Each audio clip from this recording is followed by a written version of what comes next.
Have you ever held your smartphone in your hand, felt its cool, smooth surface, and truly wondered, what gives this thing its magic? What is the invisible force that allows you to talk to someone on the other side of the planet, to access the entire repository of human knowledge, or to watch a high-definition movie, all from a device that fits in your pocket? The answer isn't just software or screens. The answer is a miracle of engineering so small, so fundamental, that hundreds of millions of them can dance on the head of a pin. And for over 50 years, the rule that governed this magic, a prophecy that became a self-fulfilling engine of progress, has been declared dead. Over and over again, experts have written its obituary. They've said we've hit a wall, that the physics just won't allow it. And yet, here, in the quiet labs and colossal fabrication plants that dot the globe, a heartbeat continues. A rhythm that promises the impossible. This is the story of Moore's Law, not as a dead law, but as a living, breathing testament to human ingenuity. It's the story of the one tiny component that built our entire digital civilization, and the epic, high-stakes race to reinvent it before our own progress outruns us. Let's start at the beginning, at Stanford University, the fertile ground from which Silicon Valley bloomed. It was here, amidst the hum of early mainframe computers, that Gordon Moore, a co-founder of Intel, made a simple observation in 1965. He noticed that the number of transistors, the tiny on-off switches that are the building blocks of all digital logic that could be crammed onto a silicon chip, was roughly doubling every couple of years. This wasn't a law of physics, like gravity. It was an observation, an economic and engineering prediction. But it became something more. It became a target, a challenge, a shared goal for an entire industry. It became the drumbeat to which technology marched. Think about it. A car that doubled its fuel efficiency every 2 years would now get millions of miles to Thegalon. A skyscraper that followed this law would reach the moon. It was an absurd, exponential promise, and for half a century, we kept it. This law is the reason the supercomputer of the 1980s is now outmatched by the greeting card that plays a song when you open it. It's why your laptop holds more processing power than all of NASA had when they sent men to the moon. It's a relentless, invisible force, and at its core is a single, humble hero, the transistor. So, what is this microscopic marvel? At its simplest, a transistor is a switch. It can be on, or it can be off. A 1 or a 0, but when you put billions, now even trillions, of these switches together, they can perform logic. They can add, subtract, and store information. They are the neurons of an artificial brain. Every single thing you consider technology today is built on this foundation. Your smart TV, the AI that recommends your next song, the complex algorithms that guide airplanes, the medical devices that keep people alive, the global financial markets, all of it boils down to an incomprehensible number of transistors switching on and off, billions of times per second. They are the atoms of the digital universe. Their power isn't just in their speed, it's in their scale. A modern chip is a metropolis of these switches, a perfectly ordered city humming with silent, invisible activity. To say they power our civilization is not an exaggeration. They are the bedrock upon which our modern life is built. Without them, we would be plunged back into an analog age. For decades, the rhythm was predictable. Every 2 years, a new generation of chips would arrive, faster, more efficient, and cheaper per transistor. This created a virtuous cycle. New, more powerful chips enabled new software and new ideas like the internet, smartphones, and artificial intelligence. The demand for that new software then fueled the investment needed to design the next generation of even more powerful chips. It was a beautiful, self-perpetuating engine of innovation. The world's computation, the engine of global economic growth and scientific discovery, was driven by the steady doubling. We became addicted to this progress. We built our expectations, our economies, and our vision of the future around it. But a shadow was looming on the horizon. The switches were getting so small that the strange, probabilistic rules of the quantum world were starting to interfere. The end, it seemed, was nigh. And that brings us to today. The new tech war, The real battlefield for global dominance isn't about who has the sleekest phone or the biggest social network. It's about who can build the most powerful chip. This is the ultimate race. You see giants like NVIDIA, a company that started by making graphics cards for gamers, now at the heart of the AI revolution. Their Blackwell GPU behemoth of a chip contains an astonishing 208 billion transistors. But even that is just a stepping stone. They're already talking about their next platform, codenamed Rubin, which aims for a chip system with over 1 trillion transistors. These numbers are so large they start to lose meaning. 1 trillion is a million. A quadrillion is 1,000 trillion. The scale is simply breathtaking. This isn't just about making video games look prettier. This is about building the engines for artificial general intelligence. It's a race between nations and corporations, Google with its TPUs, Apple with its M-series silicon, Amazon with its own custom chips, all vying to create the ultimate chip, a piece of silicon so powerful it could redefine what's possible for humanity. But here's the problem. Here's the existential threat that keeps engineers up at night. While these chips are getting more powerful, they are not keeping pace with the one thing they are being built to power: artificial intelligence. The demands of AI are evolving at a truly terrifying, exponential rate. Some experts estimate that the computational power needed to train the most advanced AI models is doubling every 6 or 7 months. Meanwhile, our hardware, the chips themselves, are improving at a much slower rate, perhaps 1.4 times per year, if we're lucky. This is the growing gap. It's a chasm opening up between our ambition and our ability. Our software dreams are starting to outrun our physical reality. We want to build worlds, cure diseases, and solve climate change with AI, but we are being held back by the fundamental limits of the silicon we're using. To close this gap, to keep the dream alive, we can't just make the transistors smaller. We have to fundamentally reinvent them. We have to look deeper into the very quantum essence of how they work. True innovation in the world of chips doesn't just happen in one place. It cascades across 3 distinct, but interconnected layers. Think of it like building a futuristic city. First, there's the device layer. This is the transistor itself, the fundamental building block. It's like inventing a new kind of brick. A brick that's stronger and more energy efficient than any that came before. This is where we manipulate physics, redefining how a single electron moves through a channel. Second is the architecture layer. This is the blueprint. How do you arrange those new, illusionary bricks to build the most efficient and powerful skyscraper? This is where engineers design the layout of the chip, how the billions of transistors connect and communicate. A brilliant architecture can squeeze incredible performance out of even older generation transistors.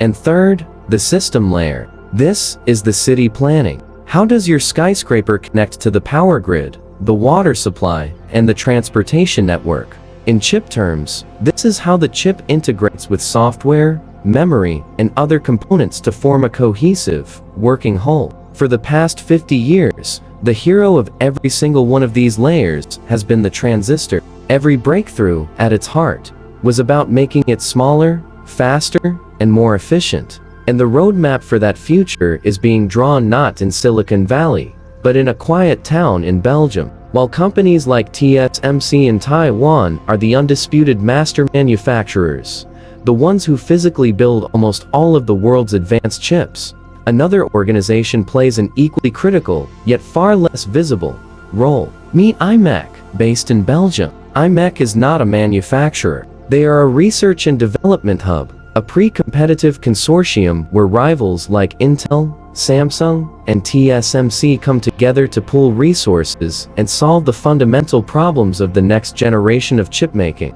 They are the unsung architects, the dreamers, the ones who draw the blueprints for the future. Their roadmap is a breathtaking document. It doesn't look 1 or 2 years ahead.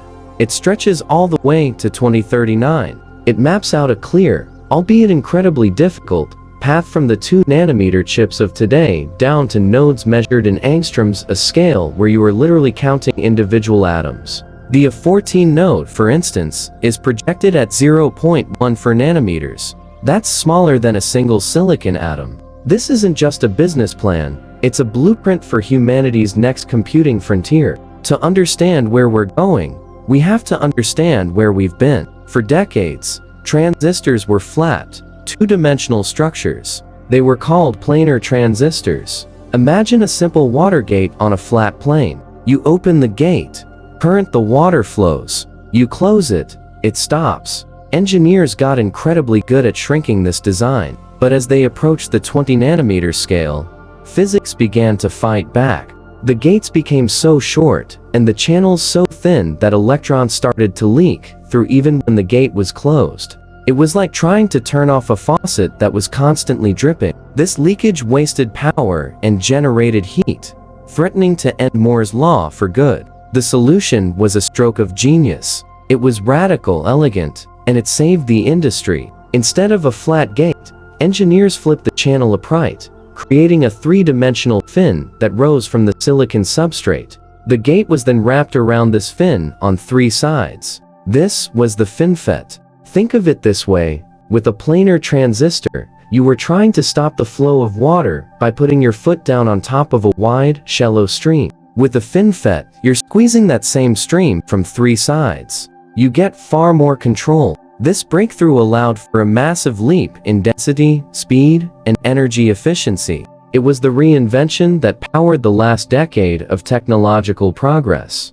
But even the mighty FinFET had its limits. As engineers tried to shrink it further, the fin became too thin, and leakage problems began to creep back in. The industry needed another miracle, and they found one by reimagining the shape of the transistor yet again. Instead of vertical fins, they laid them sideways, creating horizontal nanosheets or nanowires, stacked one on top of the other. The revolutionary part: the gate material now wrapped completely around these nanosheets on all four sides. This is gate-all-around, or GAA. Going back to our water analogy, if FinFET was squeezing a hose from three sides, GAA is like wrapping your entire hand around it. It provides the ultimate level of control over the flow of current, stamping out leakage and allowing for even greater efficiency. This isn't science fiction. This is the technology that will power the flagship devices you'll be buying in 2025.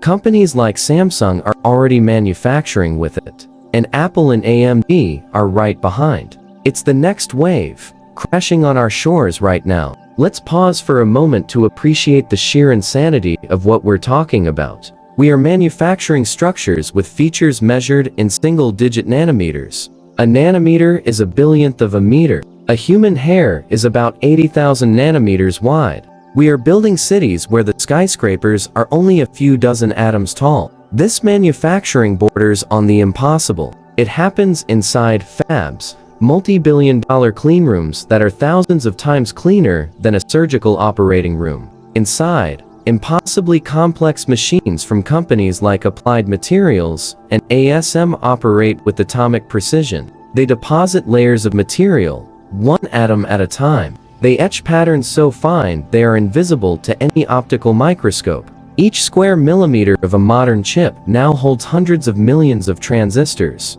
It is, without a doubt, the most complex and precise manufacturing process ever developed by humankind. For 50 years, chip design followed one simple rule. The transistors were on the bottom layer of the silicon, and the intricate web of wiring that delivered power and data was built on top of them. Think of a city where all the power lines, communication cables, and plumbing are strung up on massive poles above the streets. It's functional, but it's messy, inefficient, and creates a lot of interference. Now, that's about to change. The next big revolution is called backside power delivery. Instead of building the power lines on top, engineers have figured out a way to route them underneath the silicon wafer. They essentially flip the chip over, etch microscopic tunnels through the silicon itself, and deliver power directly to the underside of the transistors. This is a game changer. It's like moving all of a city's ugly infrastructure underground. Suddenly, the space on top is freed up for more efficient, high-speed data interconnects. It reduces resistance, boosts efficiency, and allows for even denser chip designs. This isn't a minor tweak. It's a fundamental re-architecting of the chip. Both Intel and TSMC are in a fierce, head-to-head battle to master this technology first, as it will define the next generation of high-performance computing. So we've gone from 2D planes to 3D fins, and from fins to stacked nanosheets. We've mastered horizontal scaling. So where do we go when we can't shrink things sideways anymore? We go up. The next frontier is vertical. Enter CFET, or complementary field effect transistor. The core idea is mind-bending. Instead of placing the two fundamental types of transistors, N-type and P-type side by side on the silicon, CFET technology stacks them directly on top of one another. This is the equivalent of going from building single-story houses to building skyscrapers. It could effectively double the density of transistors in the same footprint overnight. It is the logical, and perhaps final, evolution in our journey to cram more and more computation into a smaller space. This is where we truly approach the atomic scale, where the design of a chip begins to look more like a three-dimensional crystal lattice than a two-dimensional circuit board. For its entire history, the semiconductor industry has been built on one element: silicon. It's abundant, it's cheap, and we have perfected how to work with it. But silicon, the bedrock of our digital age, is reaching its physical limits. As transistor channels shrink to just a few atoms across, silicon can't maintain the electrical properties needed. So, the hunt is on for its successor. The leading candidates are a new class of 2D materials that are literally a single atom thick. Imagine a sheet of material so thin, it has no real thickness, only length and width. Materials like molybdenum disulfide MOS and tungsten disulfide WS are at the top of the list. These materials have incredible electrical properties. Electrons can zip through them with astonishing speed, promising transistors that are far faster and more efficient than anything silicon can offer. But there's a catch. They are unbelievably fragile and difficult to work with. Manufacturing them requires near-perfect atomic alignment. Any tiny defect, any single atom out of place, can ruin the entire device.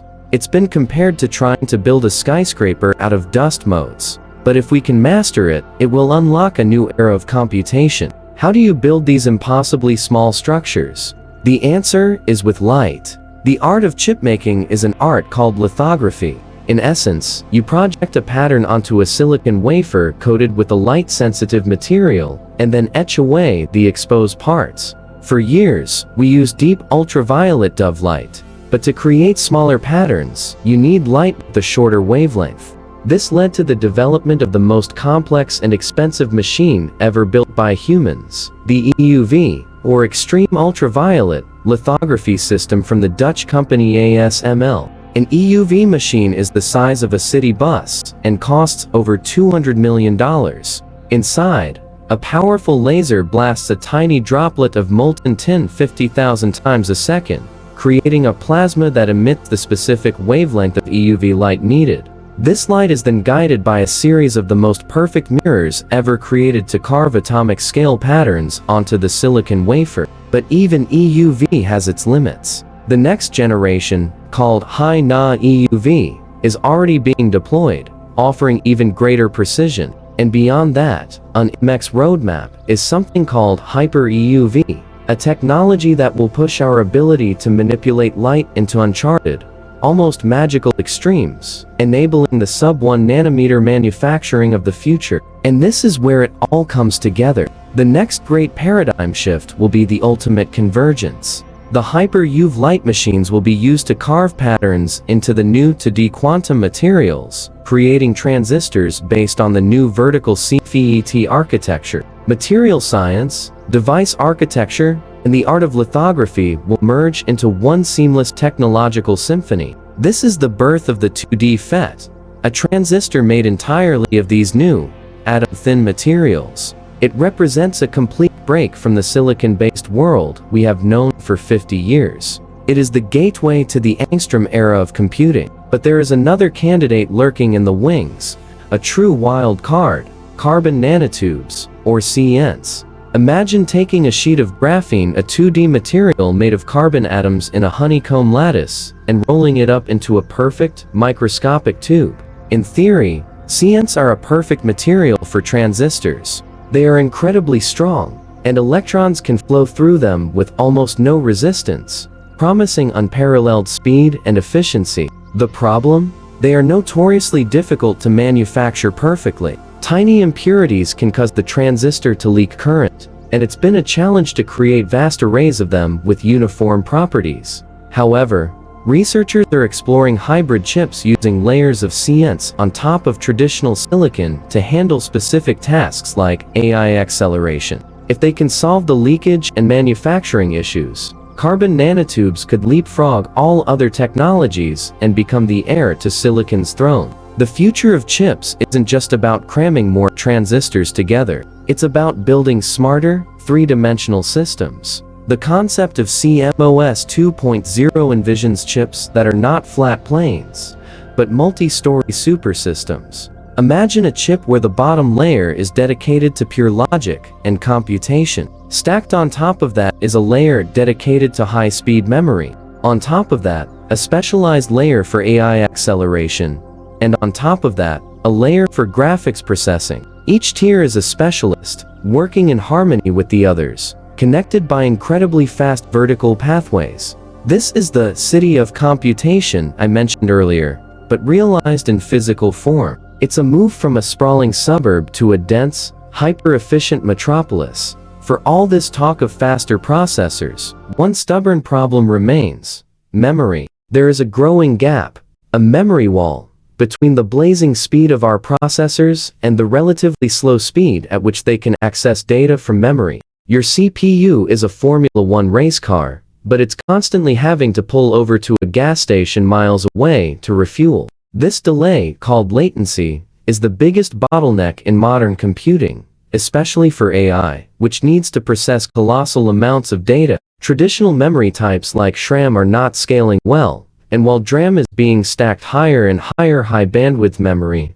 or HBM, the fundamental latency problem persists. This is where technologies like CFET and 3D stacking become so crucial. By stacking memory directly on top of the logic core, you shorten the distance data has to travel from miles to mere inches. This could finally tear down the memory wall and redefine the flow of data for the AI era. There's a strange paradox at the heart of Moore's law. While the cost per transistor has continued to fall, the cost of designing and building an entire chip has skyrocketed. A state-of-the-art fabrication plant now costs upwards of $20 billion to build. The design of a single flagship chip can cost over $500 million. The sheer complexity of operating at the atomic scale, the immense R&D costs, and the need for impossibly precise machinery have made chipmaking one of the most expensive and competitive industries on Earth. It's a high-stakes game played by only a handful of giants: Intel, TSMC, and Samsung, who can afford the astronomical price of admission. The battle for dominance is a battle for the future of technology itself. When you look at this entire ecosystem, you realize it rests on the shoulders of a few key players, a triumvirate of power, with one invisible architect guiding them. TSMC is the master manufacturer, the company that has perfected the art of building what others design. They are the builders of the digital world. ASML is the wielder of light, the sole provider of the EUV lithography machines that make modern chips possible. They hold the keys to the kingdom of the small. Applied Materials is the silent craftsman, providing the essential machinery and processes for every other step of fabrication, from depositing atomic layers to etching them away. And behind them all, sketching the blueprints of a future they will all build, is IMEC, the invisible architect, the dreamer of dreams that will one day become our reality. So, is Moore's law dead? Absolutely not. It has simply changed. It's no longer just about shrinking. It's about reinvention. It's about cleverness.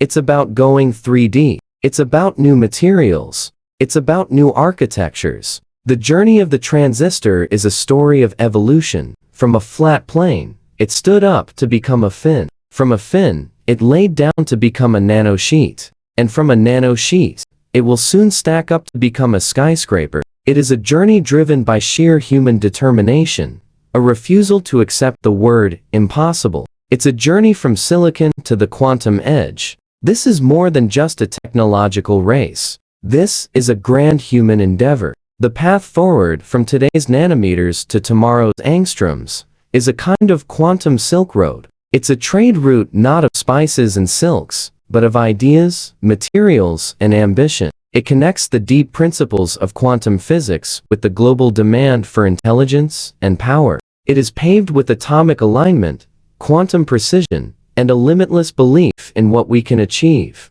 It's a road that connects our ingenuity today to the civilization of tomorrow. If IMEC's roadmap holds true, by 2039, something profound will happen. Computing may effectively vanish, not because it's gone, but because it will be everywhere, woven into the very fabric of our reality. It will be omnipresent, seamless, and alive. The distinction between the digital and physical worlds will blur. From the watch on your wrist to the glasses on your face, from your car to your home, everything will flow through these invisible architectures, built on a foundation of Angstrom-scale engineering. It will be an age of ambient intelligence, where the technology is so advanced, it becomes invisible. And so we come back to that simple switch. That tiny, humble transistor. Even as silicon may one day fade, to be replaced by carbon or molybdenum, one truth will endure: progress never stops. The transistor, in whatever form it takes,